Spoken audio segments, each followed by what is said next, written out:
Hi, my name is Angelica, and this is the Angelica Unfiltered channel, where I talk about health, wellness, weight loss, but mostly fat acceptance. Today I am coming to you live, or maybe pre-recorded and edited, with another Instagram reaction to some fat adjacent body positive content that I found while scrolling on Reels. If you guys happen to ever find any Reels that you'd like me to react to, you can always DM them to me, or I have some sort of Google form down below in the description of this video if you ever want to give me any suggestions. But before we get into this, I just want to let you guys know, because a few people have been asking, the labradorite toggle necklace is now back in stock. You can get this in silver and gold, and the 30% off discount code DEAD is still valid until the end of July, so make sure to pick up one for a really good deal since y'all have that exclusive fat acceptance discount code. And there also is matching earrings available. I'll link the necklace, the earrings, and the bundle down below. You can use the bundle and the discount code, which will save you even more money. But y'all are here for fat acceptance, not crystals, so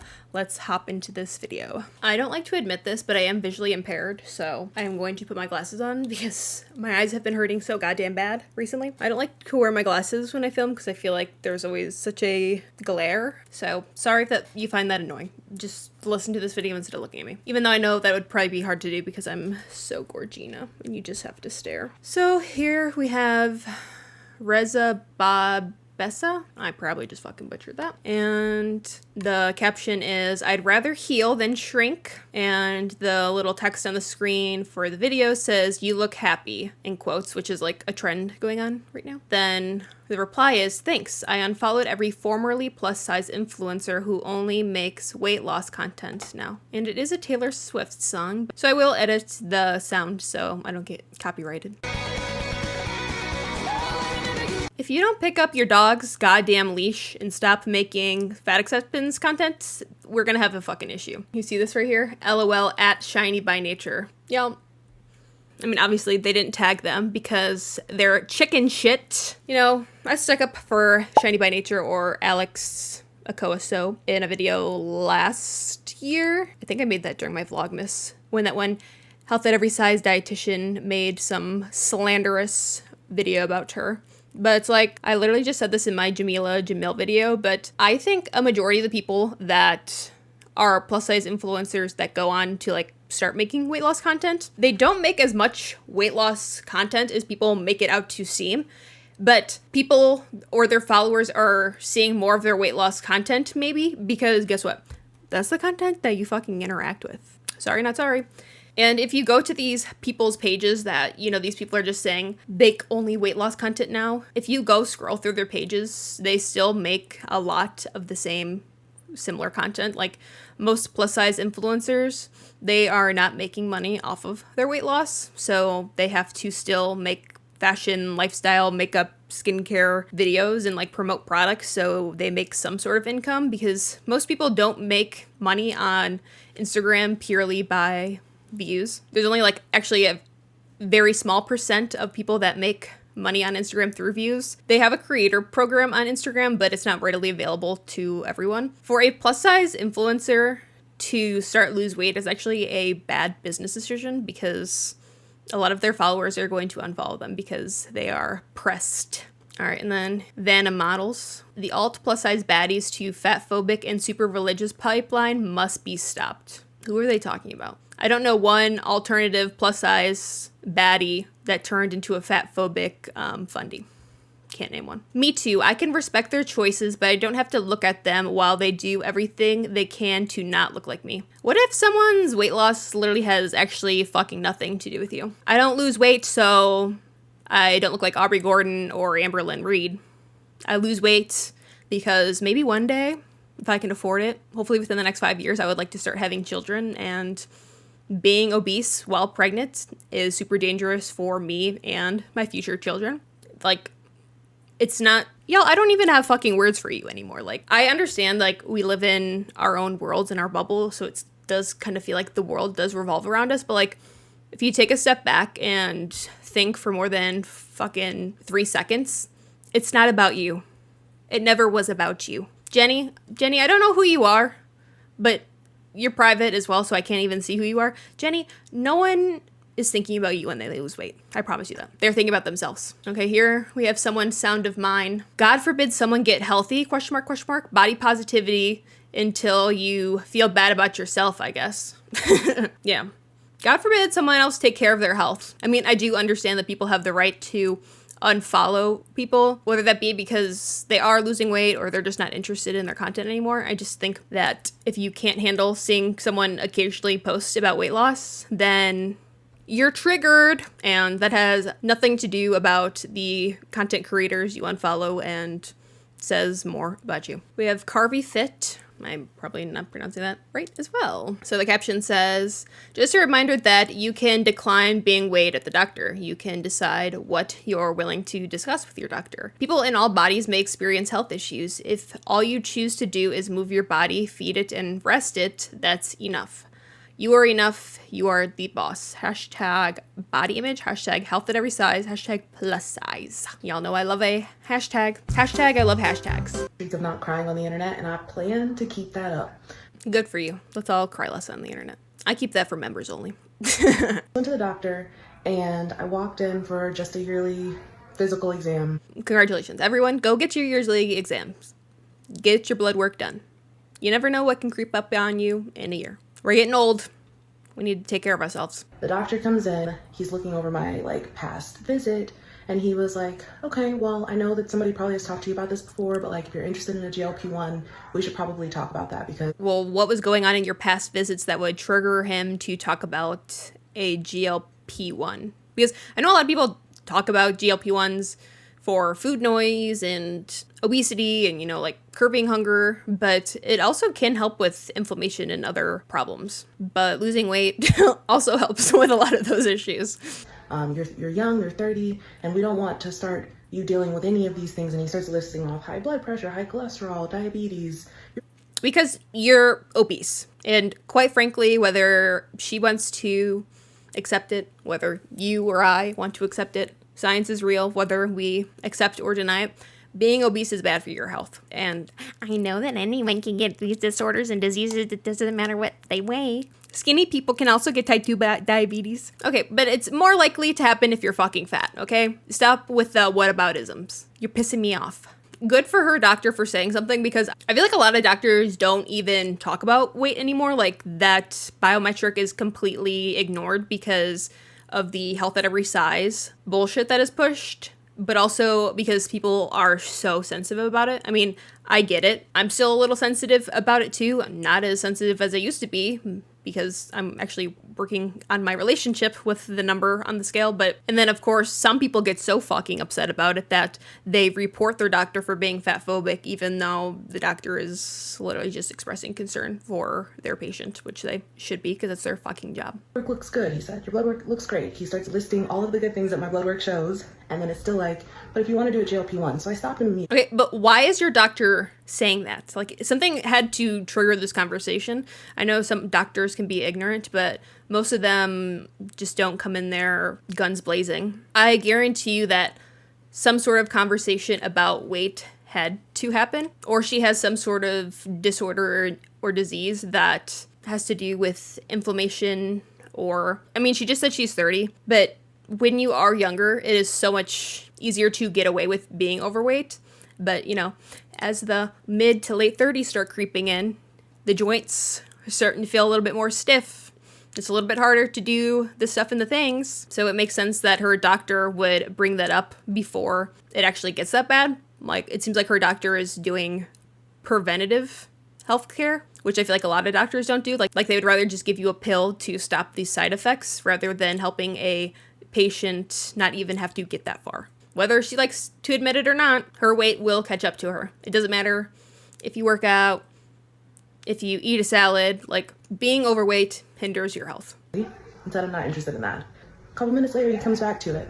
I know you said you don't want to do a GLP-1, but are you interested in talking about surgery? Why are we talking about this still? Okay, and just because your blood work is good, it doesn't mean that it's okay to be fat. Someone could have fucking lupus and still have other good biometrics. Just because you have good blood work doesn't mean you're fucking 10s all across the board.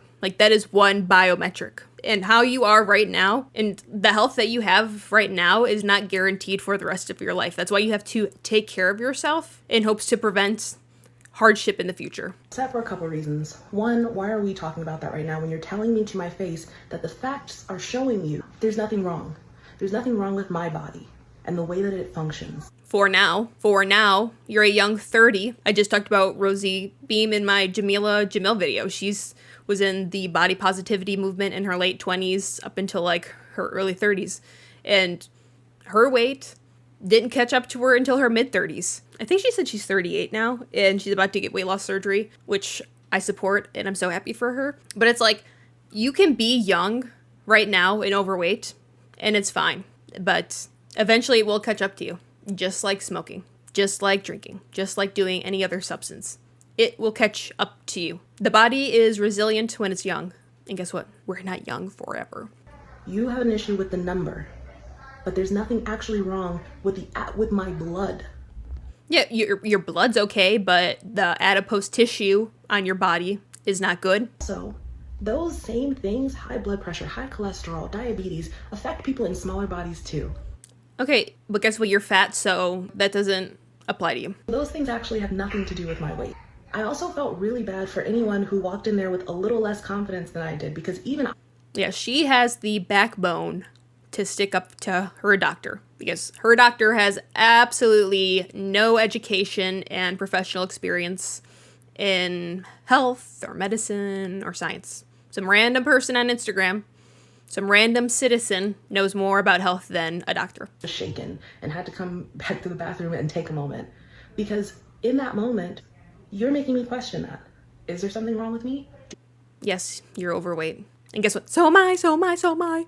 I'm working on it. If you are overweight, if you are obese, you have this disease called obesity, and your doctor is trying to treat your disease, which is called obesity. To change. And so I just wanted to tell you, there's nothing wrong with you. I'm proud of you for doing all she's crying. She said she wouldn't cry. To take care of your body. I'm proud of you for prioritizing your health and trying to find ways to do that don't trigger past eating disorders or viewing your body in a negative way. You clearly have some sort of problem with eating because you're overweight, and you clearly still have problems with body image because just the mere instance that your doctor talked about your weight, your size, you got upset. And even if someone who you think has this authority over you makes you question it for a minute, I hope that you take a second to regroup. I hope you have a second to regroup and sit back and believe in all your delusional thoughts and dismiss the concerns of a medical professional that wants you to live a long and healthy life. I hope that you eat today, because I had a moment after that appointment where I was like, maybe I don't even need to eat lunch. Probably not. A lot of us don't need to eat as much as we do. We have this thing on our body called fat, which is extra stored calories because at one point in time we overconsumed, and people don't like to acknowledge it, but there's this thing called calories in, calories out. And if we eat too many calories than we need, our body stores those calories, which gives us body fat. So if we eat a little less than we need to maintain our weight, then our body just eats our stored fat. I need food. I'm gonna go fuel myself. I'm gonna finish the rest of my day focusing on the positives. I'm not gonna allow that stupid interaction to affect. I'm not gonna allow that stupid interaction to affect me. You mean your doctor's appointment? I don't think that's something stupid. I actually think that's something important. About my day. It got my 30 minutes. I'm not giving it any more than that. Well, you are giving it something. She's like, I already took up 30 minutes going to the doctor. I'm not going to give it any more time. Really? Because you sat here and made this Instagram post, and then you're going to sit here and edit this Instagram post and write a caption, find your hashtags, and then once you post it, you're going to sit here and read the comments and reply to them. That's a lot more time that you're giving this stupid experience than you think. Thank you for being so vulnerable and sharing this. Everything you just said is so important, and I hope this message reaches those who need to be reminded. Sending a big hug. I hope this message doesn't reach any obese person, because hearing this will continue to feed into their delusions and incorrect beliefs. So glad he asked you about your stress levels, sleep, lifestyle, fiber intake, whether you move your body or not, or about any of these scientifically proven ways to prevent cardiovascular disease, high blood pressure, cholesterol, etc. But evidently understanding or curiosity about your body's health was not on the table. Your body is good and wonderful and thriving. You're so brave for giving others the encouragement you need. You're so brave for telling people not to listen to their doctors. The doctor doesn't need to ask her about all these things: stress levels, sleep, lifestyle, fiber, exercise, because whether we like it or not, how we look is basically a summary of our lifestyle choices. I mean, you can't just look at someone and know exactly everything that's going on. But if you look at a person over a long period of time, if you look at me compared to myself last year, just looking at me, like, you can see a difference and changes, and that I've become healthier. You can look at people and still make some sort of assumption about health. I can look at someone walking by that has a big old fat beer belly at the grocery store while they're carrying a 24-pack of Coors Light, and assume that they're probably an alcoholic. Assuming makes an ass out of me and you, but a lot of times assumptions are right. All right, this is from Aligned with Alicia. Caption says, How you gonna fight a shark eating small, huh? Am I dumb? How you gonna fight a shark eating small? How are you gonna fight a shark if you're not eating enough? Well, I'm not gonna fucking fight a shark anyway. I'm pretty sure it's more likely that you would get struck by lightning than be attacked by a shark. So I think I'll be fine. I also live in Illinois.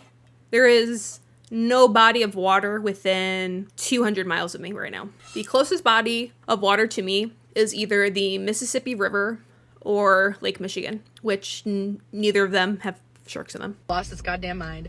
Sending me videos talking about eat small to be small. I mean, true. Calories in, calories out. If you're gonna eat too much, then you're gonna weigh too much. One, wrong target market, babe. Absolutely the fuck not. But why would the algorithm recommend you something that you have no interest in? Probably because you do interact with similar videos. Here. This is the exact mentality that had me trying to eat less than 1,000 calories a day when I was in high school. Okay, so she's had some sort of experience with over-restricting. We have some background information. Those of you who don't know, that is not enough to sustain a small child. Yeah, I've seen statistics or graphs that show how much a small child should eat. But the difference between a small child and a grown adult is that we're not going through puberty. We're probably not moving as much as a child, so one might need to eat more than someone that's grown up. Let alone a teenage girl, let alone a grown fucking adult. Most teenage girls are somewhat near their permanent height. I mean, they probably eat close to what an adult eats. I mean, I'm 5'5.5". I've probably been this height since I was a freshman in high school. So I should have been eating the same amount of food now and since I was in high school. It's about height and exercise and body composition, muscles. Literally just a setup to wreck your metabolism, absolutely destroy your relationship with food, lose any muscle mass you may already have. See, all this stuff happens when you're extremely restricting. Like, someone just being in a simple calorie deficit isn't going to wreck someone's metabolism, make them lose all of their muscle, make them have a bad relationship with food. It's the extremes that cause all of those things. And completely annihilate your bone mass. That's if you're not eating enough protein. So you're looking at sarcopenia and osteoporosis later in life, which is going to lead you to an increased risk of disease and injury. Yeah, that's true, but that's just not because you ate less or lost weight. It's because you didn't have the healthy habits in place. If you have osteoporosis or you have problems with bone density, it's because you didn't work out and you weren't eating enough protein. I'm sure anyone could get those disorders or diseases. It's not just people that have decided to lose weight. Why the fuck would I want that? So no, the whole eat small to be small thing, not happening around here. I'll keep eating big and lifting big if it means that I'll be able to walk through this life confidently and comfortably. So it seems like this person lifts and works out a lot. If you have more muscle mass, you can eat more because muscle burns more calories, but it just depends on your muscle mass and your weight and your height. I just hate like how it's so black and white. As long as I possibly can. And if you're looking to do the same thing, you're in the right place. And aligned with Alicia, she does own Aligned Athletic Club, so like a gym or something. You know, think about why people post on social media. So she's a certified personal trainer, which cool, good for her. But it's like when you see things on social media, like think why are people making this content? Which I don't think it's a bad thing that she's a personal trainer or like posting content like this. Just, you know, sit down and think about like why people are posting things. And someone writes in the comments, I have an anecdotal theory that we don't actually know that men are naturally stronger than women. And it would take generations of women raised to eat and lift and move in ways that support mass and strength to make a true comparison. I'm pretty sure it's like literally facts that men are born genetically stronger than women. Like I've played fight with my husband before, and he probably puts in like 25% effort, not even, maybe 15% effort, and I put in like 100% effort to wrestle with him, and it's undeniable that he is so much stronger than I am, and he doesn't even work out. It's just his natural muscle. He doesn't lift. All he does is go to work. Why would I want to be smaller, weaker, and easier to overpower? No thanks. I'll keep taking up space. Stop acting like you're a fucking rebel because you're obese. Just because someone is a healthy weight doesn't make them crushable like a bug. Most people that are healthy weights have healthy habits. They're not going to be destroyed by a gust of wind. I don't know, people's obsession with being small as possible. I'm going to be taking up as much space as I need. Shut up with the taking up space. Like I feel like it's more of like a metaphor than like an actual problem with people complaining that someone takes up space, but it's like, just shut up. Like, it just sounds fucking stupid. 77% of Americans are overweight. 44% of them are obese. We also live in the largest, ginormous country where everything is humongous. We don't have to worry about space here. I live in Illinois. Cornfields for miles and miles and miles. We have plenty of space here. All right, here we have the politics. There is a political side to this. It is good to resist. Weak, malnourished, and exhausted women are easier to control and propagandize. No one wants you to be weak, malnourished, and exhausted. People should just be a healthy weight with healthy habits. No one is asking you to starve yourself, to make yourself look like Jack Skeleton. People just want the obesity epidemic to reduce. Losing weight isn't going to make you weak, malnourished, and exhausted. Instagram is just one of the ways that this is being shown to us. Keep fighting this. It is super bad for the health of all of us. We're in this together. We're gonna rebel against the patriarchy, misogyny, the government, and racism and xenophobia by being obese. You're such a rebel. Fuck the patriarchy, get a fat roll. You're not doing what you think you are. All right, so Devin de Meridi, y'all can't be coming out here with these names and expect me to pronounce them right. I'm not here to watch you crumble. I'm here for you to glow. The Glow Up Challenge is about becoming the hottest, healthiest version of yourself, and that's not going to come from starving yourself physically and emotionally. No one here is starving. It's 8 weeks of nourishment and grown women care. This challenge is coming soon. Don't miss it. Apply at the link. Okay, so what do we got going here? Devin, the fitness dom, turning women into the baddest version of themselves. She looks like a healthy size. I mean, she looks fucking amazing. I wish I looked like her. The little text on the screen in her video says, if I wanted to become uglier 6 months from now, here's what I do. Be uglier 6 months from now, here's exactly what I'd do. First, I'd start starving myself. Not dramatically, just consistently under eating. How to become ugly. Starve yourself. No one is starving themselves.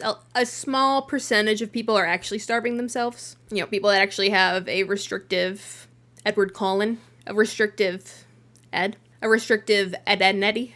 We gotta censor ourselves, you know.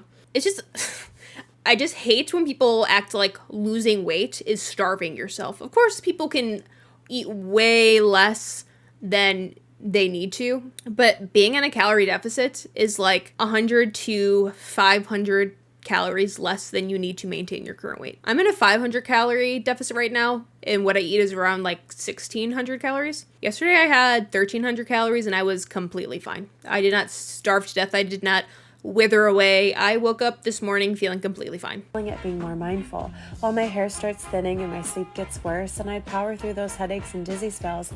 And if you are experiencing those side effects and those symptoms, you are under eating and actually starving yourself. But losing weight should not make you have those problems. I mean, except the hair thinning, that's kind of like a vitamin problem. I'm experiencing that right now. dedication. Then I'd ignore every signal my skin sends, dryness, breakouts, dullness, and I'd punish it with a lineup of expensive chemicals because, God forbid, I actually feed my skin with real nourishment. I feel like people ignore that skin is an organ. So what we feed ourselves can often cause a reaction to what's going on out here. How horrible am I to all my organs? I freaking tattooed the hell out of them and was, or I guess still am, obese. I'm so cruel to this meat sack I live in. She's like, this is how I would become ugly. So she's saying that if you are struggling with any of these issues right now, then you're fucking ugly. Guess what? I have skin problems and my hair is thinning. So I guess I'm ugly then, according to Devin. Running on empty, not just physically, but emotionally too. I date people who breadcrumb me and tell myself that if I just get lean enough, they'll magically learn to love me better. Okay, if you are dating someone, that is very shallow, but I mean, people are allowed to have preferences. A frantic, feral headspace, too anxious to sit down, too guilty to enjoy food, because that panicked energy ages you faster than time. Is that scientifically studied? And that sounds like more of a mental health concern than something that you can physically control. Call it wellness. And every day I'd stare at myself in the mirror and evaluate myself through the lens of people who think adult women should look like children. This just sounds like Ed, Ed, and Eddie. How to become ugly, have an Ed, Ed, and Eddie. All hairless, soft-spoken, and not particularly hungry. And that's the quiet part I need to say out loud. Starving doesn't make you glow, it makes you crumble. And it's no surprise that science, math, and actual experts all recommend sleep, eating enough, moving in powerful ways, because every wellness and aesthetic goal will lead back to these same habits, including being lean and anti-aging. But for sure, I feel like that made no fucking sense. Oh, yeah, eating proper food, getting enough sleep, reducing your stress is healthy and recommended by all professionals. Groundbreaking. The latest girly pop starvation hacks, if falling apart and looking like it. Starvation is different from being in a calorie deficit from wanting to lose weight. Like, stop equating that, like, they don't mean the same thing. We all have Google.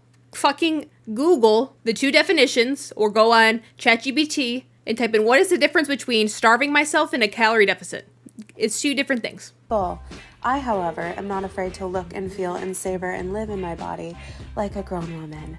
So I'll be skipping all of that advice. Thank you. This video reminded me to go make myself dinner instead of doom scrolling. Thank you. Okay. I can't put my feelings into words how spot on and meaningful this video was for me today. Going shopping to get my grown ass girl snacks now. We don't need to snack. Just eat proper meals. Oh, here we have some sense being talked in the comments. Or you could just be in a slight calorie deficit while still getting all nutrients and lose weight in a healthy way. But if you're avoiding any challenges in life, makes your life easier, then by all means go off, queen. Yeah. The only person that has talked about how it's completely fine to be in some sort of a calorie deficit. We don't have to starve ourselves. I think this may be the last video I have in this category. One of you guys sent me this, actually. So we have this post from Dr. Rachel Milner. Let's see if she's actually a doctor. Oh, not to dismiss having a PhD, but if you're saying doctor when talking about health at every size, I feel like that's a little bit misleading. Therapist, fat activist, speaker, body trust provider, trying to become a fat Peloton instructor. I love that. I love that she's putting her goals in her bio. It's amazing how many different therapists are fat activists. In my personal opinion, in my experience, as someone that has worked in the mental health field, as someone that worked in the substance abuse field, as someone that has a background, a degree in psychology, one only studies psychology or social work because either they have severe mental health problems or someone in their life has severe mental health problems. Because most people don't care to know why the human mind works the way it does.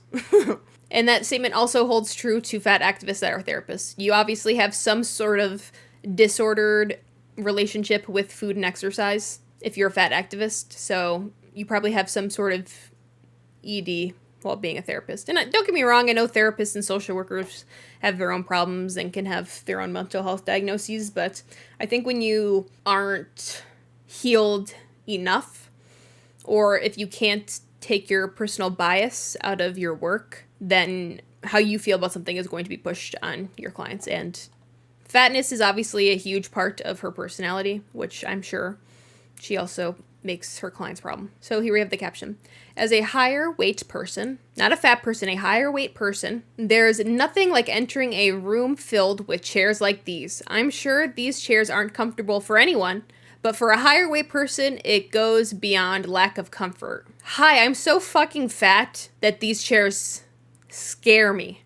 I have night terrors about them. But I know they're uncomfortable in general, but because I'm fat, I'm gonna make a post about why these chairs suck to a fat person and why these chairs are fatphobic. Entering a room with the only seating option being these chairs lets you know immediately that higher weight people weren't considered when setting up. Folding chair weight limit. All right, this is AI. Shut up, shut up, shut up. I know it's AI. Shut up, shut up. The weight limit on a folding chair can range from 200 to 800 pounds. Basic folding chairs, 225 to 350 pounds. Plastic ones, 250 to 800. Metal ones, 300 to 800 pounds. If you are over the weight limit of a folding chair, that is your fucking problem, not everyone else's. If you are so fucking fat that you are scared that this chair is just going to give out underneath you, that should be a wake-up call, not a reason for you to post a rant on Instagram. So what, you have to assume that someone that could be on fucking 600-pound life is coming to an event, so you have to, what, buy a industry-level folding chair so they're comfortable?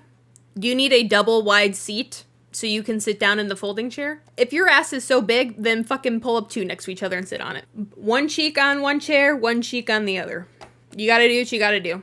But you made the lifestyle choices to get to having to DIY a chair that fits for you. And I'm sorry, it's like, if we're gonna be talking about inclusivity, we should be worrying about other types of people that are coming to the event. You know, we should make sure that there's space is accommodating for people with disabilities, whether that, you know, be enough room for someone to go use their wheelchair down the aisle, or, you know, enough space for someone to like use their crutches, or, you know, like those are the things that should be taken in consideration when planning events, not if one of Dr. Now's clients is coming. I understand why these chairs existed in the space that they did.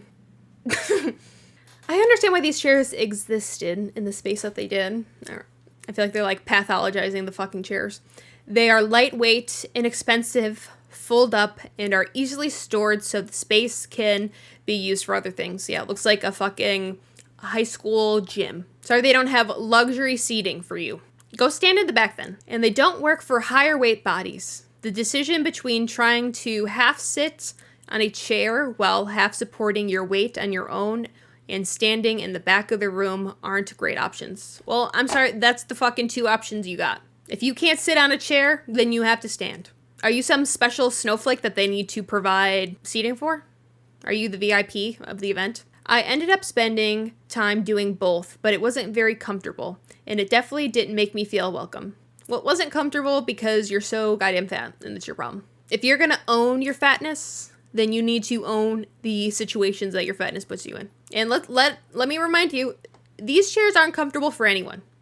These chairs make my ass go numb in about 25 seconds. There was a time when a room of chairs like this would have sent me into a spiral of believing my body was the problem. Because it is. Everyone else at this event was probably able to sit in these chairs. And thinking I needed to fix it and pursue weight loss. You probably should if you care about your health. I now know that's not true. Alright, what is true then? Knowing that my body is not the problem, the chairs are. No, your body is, because the chairs probably worked for everyone else there. Knowing the problem is not my body, the chairs are. Didn't make the chairs more comfortable or making sitting in them any different or make me feel more welcome in the room, but it did mean not internalizing the anti-fat bias. Because they didn't have custom double wide chairs for Dr. 𝓌𝒾𝓃𝓾𝓿. She was trying not to internalize how fatphobic they were. And it did not mean not carrying it home with me, and that makes all the difference. Okay, you're obviously still fucking upset because you're making a post about it. Please, if you're having an event, consider the needs of higher weight bodies, and all bodies. You know, people that are disabled and need accommodations, those people should be prioritized besides more super morbidly obese people. Please make sure the room has chairs that can support diverse bodies. So an organization needs to provide, you know, that's expensive to provide double wide folding chairs. That's a lot of financial risk or a lot of financial investment that an organization is going to have to put in just to have chairs that are so big that they can fit Rachel's fat ass. And the caption says, "Tell me you didn't consider fat people without telling me you didn't consider fat people." Oh yeah, I did. Built for decor, not people. It looks like the people that you filmed the back of, it seems like they were able to sit in them fine. Yeah, look at these people right here. They're in the chairs. It's fine. Not everyone needs a couch. Yeah, when a love seat becomes a chair, you got some fucking issues to work through. Even before I gained weight, I hated these chairs. Why do they exist? I don't think anyone likes them. What seating do you think they should provide? What seating is easy to transport, but also fold away and put in storage, but also is affordable or around the same price range as these chairs? Please let me know down below in the comment section so I can alert all organizations so they replace all of their chairs right now. Me sitting in one of these as a presenter and it buckling under me while speaking, laugh emoji. I just slowly found my way. This person said that they sat in one of these chairs and it fucking folded underneath them. Sis, that's a you issue. I just slowly found my way to the ground and sat crisscross applesauce on the floor. That's fucking humiliating. That's embarrassing. That should have been a wake-up call, but instead you're writing that on a random person's Instagram. At least they weren't attached to those next to me, so they're tight together like some events. All right, so she's glad she had some space to fall down on the fucking floor and break the chair so she didn't drag anyone down with her. Oh my word, this just gives me anxiety just looking at these. Yep, reminds me of the medical exam rooms, except the chairs are tiny and they have arms. And this is another doctor, eating disorder therapist, who also promotes health at every size, I can already tell. Because right here, it says, fat doesn't cause diabetes, which is incorrect. All right, this is fucking heinous. All right, let me know what you thought about those posts that we went over. I would love to know your thoughts and opinions down below in the comments section. If you enjoyed this video, make sure to like this video. And if you join me, consider subscribing. I would love to see you back here again. I hope you have a great day. Take care. Peace.